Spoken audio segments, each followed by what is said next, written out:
विद्यार्थी मित्रांनो, आज आपण दूत म्हणजे राजा याचे नेत्र होत हा मल्हार रामराव चिटणीस यांनी लिहिलेल्या बखरीतील उतारा शिकणार आहोत. मल्हार रामराव चिटणीस यांनी सप्त प्रकरणात्मक राजनीती नावाची बखर लिहिली. या बखरीमध्ये एकूण 7 प्रकरणं आहेत आणि त्या प्रकरणातील बल प्रकरण या प्रकरणातील हा उतारा आपल्याला अभ्यासक्रमासाठी ठेवलेला आहे.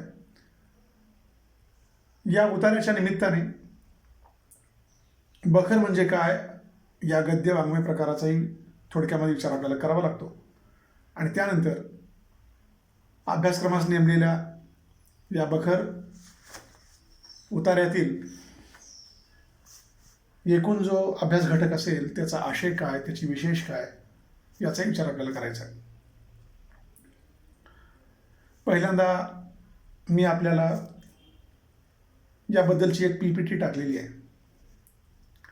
त्या PPTमध्ये आपण सगळ्या गोष्टीचा उल्लेख केलेला आहेच. तर आपण ती PPT वाचून घ्यावी, ते मुद्दे समजून घ्यावेत आणि त्याच्या जोडीला आता जे विवेचन करणं चाललेलं आहे हे विवेचनही तुम्ही समजून घ्यावं आणि समजून घेऊन हा जो उतारा असेल तो उतारा समजून घ्यावा आणि त्याबद्दल जे काही आपल्या मनामध्ये शंका असतील त्याबद्दल आपण चर्चा करूया. तर विद्यार्थी मित्रांनो, मराठी वाङ्मयाचे विद्यार्थी म्हणून जेव्हा आपण वेगवेगळ्या साहित्य प्रकारांचा विचार करतो तेव्हा मध्ययुगीन आधुनिक काळातील एकापेक्षा अनेक वाङ्मय प्रकारांचा परिचय आपल्याला करून घ्यावा लागतो. जसं आपण पहिल्या तासाला म्हणालेलो आहोत की वाङ्मयाचे एकूण 2 मुख्य प्रकार पडतात, एक गद्य वाङ्मय आणि एक पद्य वाङ्मय. त्या गद्य वाङ्मयाचे आधी वेगवेगळे प्रकार पडतात. त्यापैकीच एक आहे तो म्हणजे बखर. खास करून मध्ययुगीन काळामध्ये या बखर वाङ्मय प्रकाराची सुरुवात झाली असं आपल्याला म्हणता येईल. बख याचा अर्थ आहे बोलणे, कथा सांगणे, असं या वाङ्मय प्रकाराचं स्वरूप आहे. कथा सांगणे आणि ऐकणे ही आपली अतिशय आदिम प्रवृत्ती आहे, सवय आहे. लोकसाहित्यामध्ये जितक्या कथांचा परिचय आपल्याला येतो त्या कथा मौखिक परंपरेतून एकमेकाला सांगितल्या गेलेल्या आहेत. याचा अर्थच असा आहे की कथा सांगणे आणि ऐकणे ही आपली आदिम सवय आहे. हा छंद आपल्या अतिशय आवडीचा आहे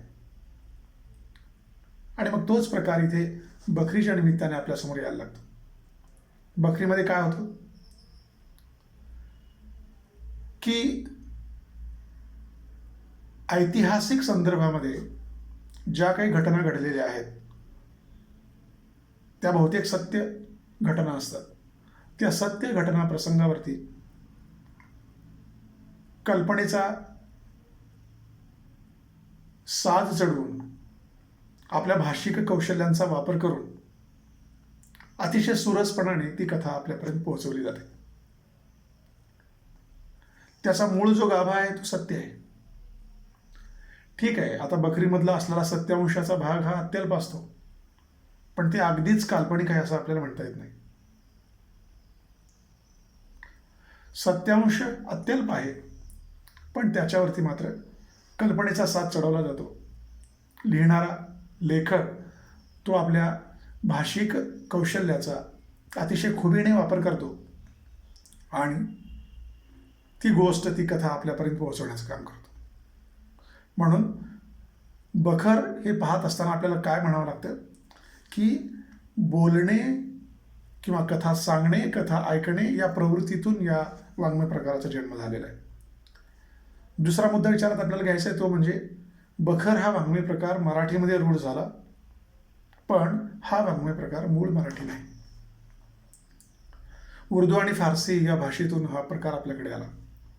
त्याचं महत्त्वाचं कारण असं आहे की मध्ययुगीन कालखंडामध्ये या मराठी भाषिक प्रदेशावरती मुस्लिमांची सत्ता मोठ्या प्रमाणात होती.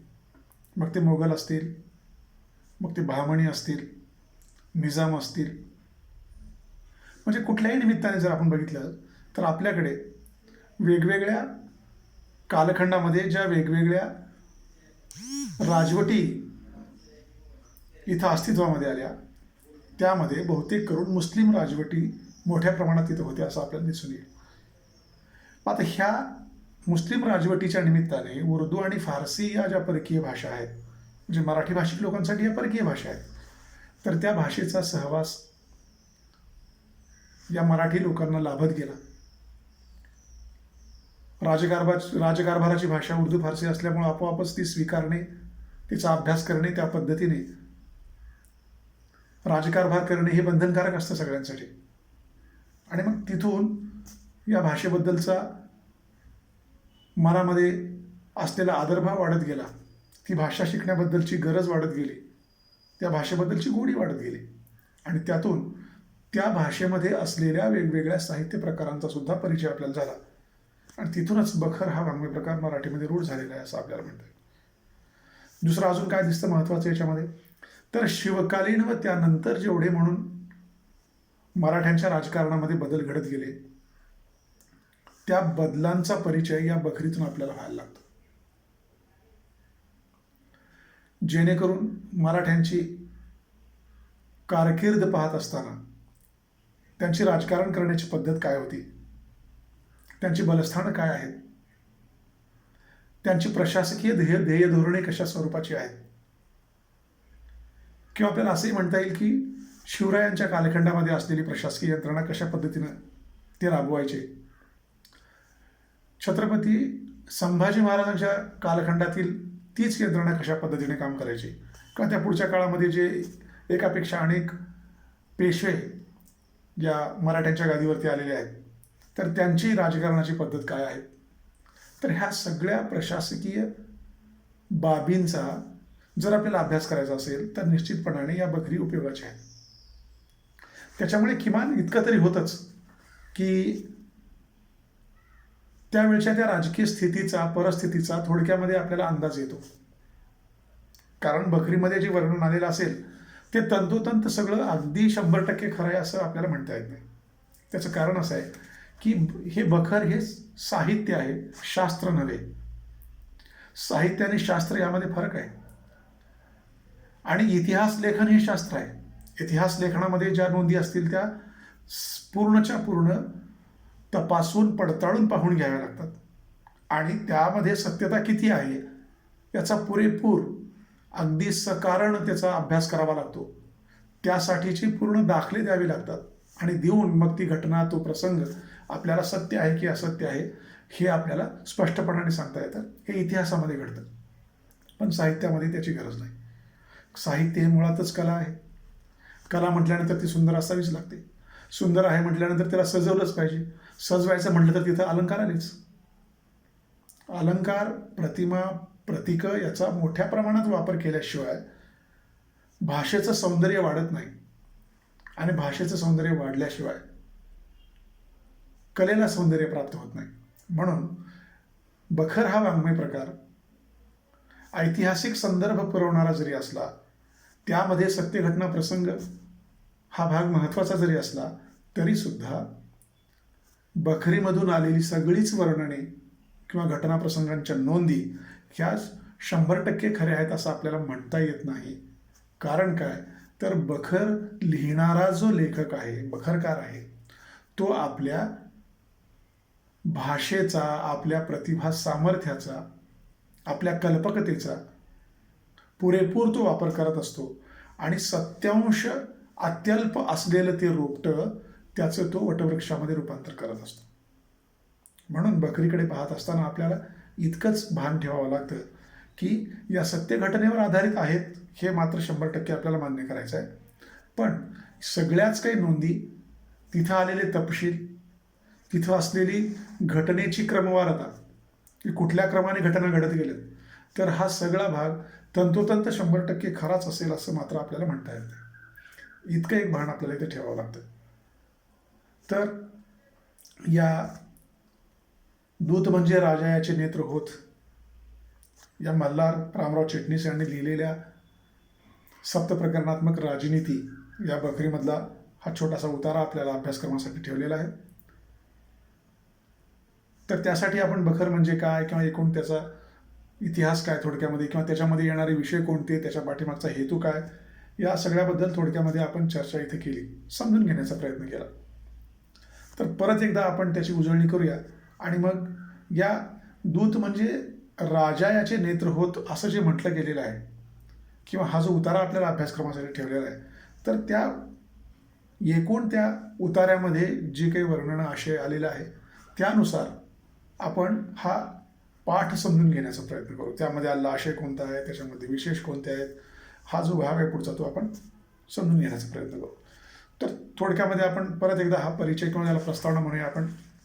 तर त्या प्रस्तावनेला आपण पूर्णविराम देऊया. पण एकदा मी त्याचं पूर्ण वाचन करतो परत एकदा, की बखर म्हणजे कथा सांगणे, बोलणे असा त्याचा अर्थ होतो. आणि तात्पर्याने की इतिहास काळात घडत गेलेल्या ज्या घटना आहेत त्या घटना अतिशय रोचकपणाने वाचकांपर्यंत किंवा श्रोत्यांपर्यंत पोहोचवायचा आहे, हा हेतू या पाठीमागे आहे. दुसरं, हा प्रकार मूळ मराठी नाही, तर तो उर्दू आणि फारसीमधून मराठीमध्ये आला. आपण त्याचंही विवेचन केलेलंच आहे की इथल्या परिसरामध्ये मुस्लिम राजवंटी मोठ्या प्रमाणामध्ये होत्या. त्या कारकिर्दीमध्ये त्यांनी उर्दू फारसीचा वापर मोठ्या प्रमाणात केला. आणि मग आपोआपच ती भाषा, त्या भाषेतलं साहित्य, हा सगळा भाग आपल्याकडे झिरपत गेलेला आहे असं आपल्याला म्हणता येईल. आणि त्यातूनच मग हा बखर वाङ्मय प्रकार मराठीमध्ये सुरू झाला. दुसरा महत्त्वाचा मुद्दा आहे की ऐतिहासिक संदर्भ पुरवणारा हा वाङ्मय प्रकार आहे.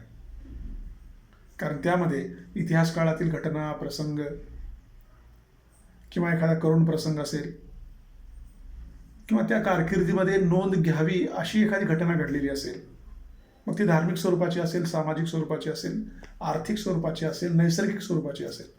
कधी कधी दुष्काळ पडतो, कधी कधी कसली तरी रोगराई येते, महामारी येते, एखादा युद्धाचा प्रसंग असतो. म्हणजे हे कुठल्याही अंगाने जर आपण विचार केला तर त्या कारकिर्दीमध्ये एखादी गोष्ट घडलेली असते, घटना घडलेली असते, तर त्या घटनेला आपल्यापर्यंत पोहोचवायचं आहे, हा हेतू त्या पाठीमागे आहे. म्हणजे सत्यांश आहे, त्याच्यावर कल्पनेचा साथ चढवला आणि आपल्यापर्यंत पोहोचवला. दुसरा मुद्दा महत्त्वाचा आपण घेतला तो म्हणजे शिवकालीन व त्यानंतरच्या मराठ्यांच्या राजकारणातील वेगवेगळ्या नोंदी आपल्याला या बकरीच्या निमित्तानं आपल्यासमोर येतात. त्यानंतर बल प्रकरण हे चिटणीसांनी लिहिलेल्या बकरीतलं एक महत्त्वाचं प्रकरण आहे. आणि त्यातून दूत म्हणजे राजाचे नेत्र होत हा उतारा आपल्याला ठेवलेला आहे. इथपर्यंत आपण येऊन थांबलो. तर या दूत म्हणजे राजाचे नेत्र होत या उतार्यामध्ये जो आशय आलेला आहे तर त्याच्याबद्दल आपण थोडक्यामध्ये चर्चा करूया. तर बघा, या उतार्याचं शीर्षकच असं आहे की दूत म्हणजे राजाचे नेत्र होत. जुन्या काळामध्ये एक राजा आपल्या शेजारील राजाकडे वेगवेगळ्या निमित्ताने आपले दूत पाठवायचा. मग कधी माहिती पोहोचवायची असेल, कधी त्यांची मदत घ्यायची असेल, कुठल्याही निमित्ताने, कधी युद्धाचा प्रसंग असेल, कधी तहाचा प्रसंग असेल, कधी राजकीय बोलणी असतील, कधी दोन राजामध्ये नातेसंबंध जोडायचे असतील, म्हणजे कुठल्याही निमित्ताने या दोन राजांचा दुवा हा दूत व्हायचा. आणि म्हणून दूताला अतिशय महत्त्वाचं स्थान या राजवटीमध्ये होतं आहे असं आपल्याला म्हणता येईल. आपण आजच्या काळात जरी पाहिलं तर परकीय आंतरराष्ट्रीय दर्जाचे परकीय व्यवहार करणारे वेगवेगळे राजदूत आपल्याकडे असतात. म्हणजे आपल्या देशाचे राजदूत दुसऱ्या देशामध्ये आहेत, दुसऱ्या देशातले आपल्या देशामध्ये आहेत, आणि बहुतेक वेळेला आपल्याला या राजदूतांशीच बोलणी करावी लागतात. आणि मग यांच्या मार्फत आपला जो काही विचार असेल, जो काही हेतू असेल, तो त्या मूळ राजापर्यंत किंवा त्या पुढच्या देशापर्यंत आपल्याला पोहोचवावा लागतो. म्हणजे या मध्यस्थाचं महत्त्व अतिशय आहे, ती कधी नाकारता येत नाही, काळ कुठला जरी असला तरी सुद्धा. तर इथं तेच आपल्याला बघायला मिळतं की एका राजाचा प्रतिनिधी म्हणून एक व्यक्ती, एक दूत दुसऱ्या राजाकडे जात असतो. तेव्हा हा दूत अतिशय चाणाक्ष, हुशार, हजरजबाबी, बुद्धिमान असणं नितांत गरजेचं आहे. आणि जो असेल त्याचीच नियुक्ती या पदावरती केली जाते, निदान करायला हवी. आणि केवळ यासाठीच असं म्हटलं गेलंय की प्रत्यक्ष राजाचा प्रतिनिधी असलेला हा दूत म्हणजे त्या राजाचे डोळे आहेत. एका राजाचं सामर्थ्य, एका राज्याचं सामर्थ्य काय आहे, किती आहे, तर ते त्याने नेमलेल्या दूतावरून स्पष्टपणाने आपल्याला सांगता येतं.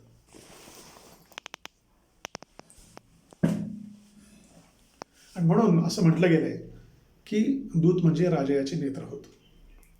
तर या प्रकरणामध्ये चिटणीस यांनी एकूण 3 प्रकार सांगितलेले आहेत. दूताचे 3 प्रकार सांगितलेले आहेत. आजच्या तासामध्ये आपण या 3 प्रकारांचा विचार करू आणि यानंतरचा पुढचा जो भाग असेल तो आपण पुढच्या तासाला बघूया. तर पहिला प्रकार त्यांनी सांगितला निसृष्टार्थ.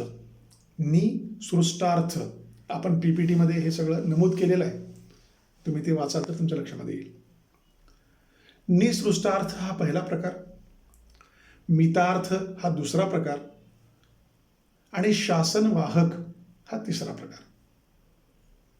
या 3 प्रकारचे दूत मध्ययुगामध्ये होते आणि यांच्या मार्फत 2 राज्यामधले वेगवेगळ्या प्रकारचे संबंध प्रस्थापित केलं जायचं.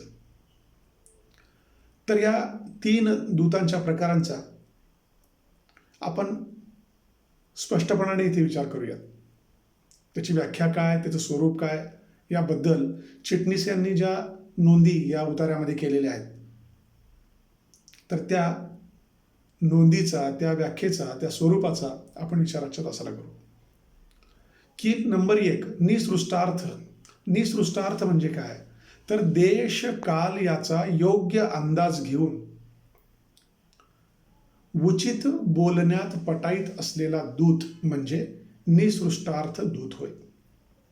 एकूण 3 प्रकारामधला हा प्रकार अतिशय महत्वाचा आहे. देश काल परिस्थिती याचा योग्य पद्धतीने अंदाज त्याला घ्यावा लागतो आणि अतिशय हजरजबाबीपणे, चाणाक्षपणे जे उचित आहे तेच त्याने तिथे बोलावं लागतं. आता देशकाल याचा अर्थ काय, तर आपण वरच नमूद केलेलं आहे की एक राजा आपल्या शेजारील राजाशी वेगवेगळ्या स्वरूपाचे नातेसंबंध जोडत असतो. याचा अर्थ काय की दूताला आपलं राज्य सोडून दुसऱ्या राज्यामध्ये जावं लागतं. अर्थात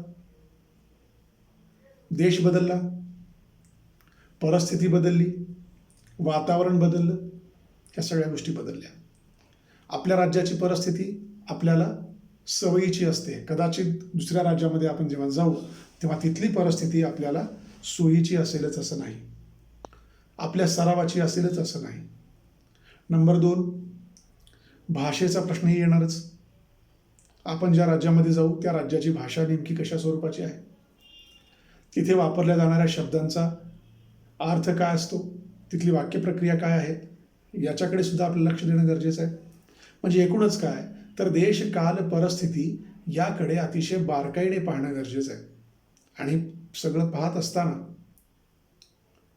त्या राजाचा म्हणजे समोरच्या राजाचा कुठलाही सन्मान दुखावला जाणार नाही याची काळजी घेत आणि अगदी त्याच्याच बरोबरीने आपल्या राजाचा सुद्धा अपमान होणार नाही, आपल्या राजाचं ऐश्वर्य, आपल्या राजाचं सामर्थ्य काय आहे हेही नेमकेपणाने त्या राजापर्यंत आपल्याला पोहोचवायचं आहे, जेणेकरून राजकीय वाटाघाटीच्या वेळेला दोन्ही राजांचं बलाबल अगदी सारख्या पद्धतीचं आहे हे आपल्याला स्पष्टपणाने दाखवता येईल.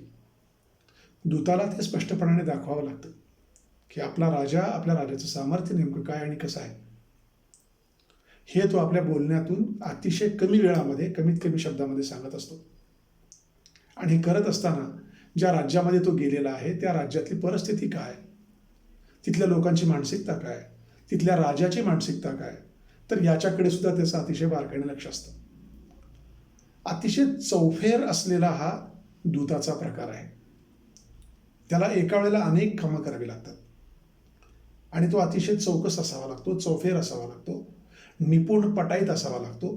म्हणून निसृष्टार्थ या प्रकाराला चिटणीस यांनी अतिशय महत्वाचं स्थान दिलेलं आहे असं आपल्याला म्हणता येईल. त्यानंतर नंबर 2 आहे मितार्थ. मितार्थ याचा अर्थ असा आहे की आपल्या राजाने जितके सांगून पाठविले आहे तितकेच बोलणे. त्यापेक्षा अधिकचं बोलायचं नाही. जसा निसृष्टार्थ याला मात्र देश काल परिस्थिती याचा विचार करून अतिशय चाणाक्षपणाने निर्णय घ्यावे लागतात आणि त्याला बोलावं लागतं. बरेचदा परिस्थिती हाताबाहेर जात असेल तर त्याही वेळेला त्याला कठोर निर्णय घ्यावे लागतात, स्वतःच्या जीवाची पर्वा न करता. पण तसा प्रकार हा मितार्थ या दूताच्या प्रकारामध्ये होत नाही. कारण मितार्थचा अर्थच काय की आपल्या राजाने जो काही संदेश पाठवलेला असेल तो संदेश ज्या राजाकडे आपण जातो तिथे जाणे आणि त्यांना तो वाचून दाखवणे, तो सांगणे, याच्या व्यतिरिक्त त्याला दुसरं कुठलं काम करायचं नाही. तो एक प्रकारे त्याला म्हणूया तो संदेश वाहक आहे. इथून संदेश घ्यायचं, तिथं नेऊन त्यांना द्यायचं. ज्या पद्धतीने पोस्टामध्ये पत्र आपण टाकतो त्याच पद्धतीचा हा प्रकार. त्यानंतर तिसरा प्रकार आहे तो म्हणजे शासनवाहक. आता हा काय कोणत्या स्वरूपाचं काम हा करतो तर त्याच्याबद्दलही वर्णन या उतार्यामध्ये आलेलं आहे की आपल्या राजाचं जे पत्र असेल, जो निरोप असेल, तो दुसऱ्या राजाला निहून देणे आणि त्या राजाने त्या पत्राला किंवा त्या निरोपाला जे उत्तर दिलेलं असेल ते उत्तर जशास तसं आपल्या राजाला येऊन सांगणे. याला शासनवाहक असं म्हटलेलं आहे.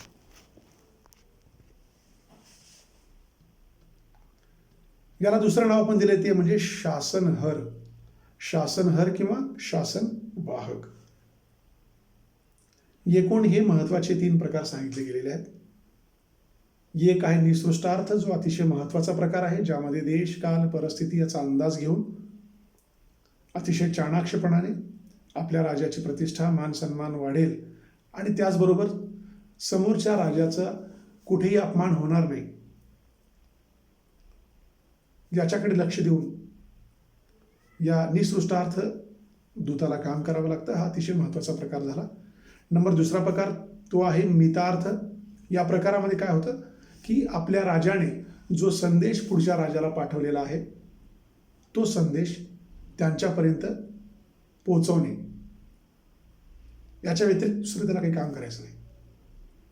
आणि त्यानंतर तिसरा प्रकार आहे तो म्हणजे शासनवाहक, ज्याला शासनहर असंही म्हटलं गेलेलं आहे.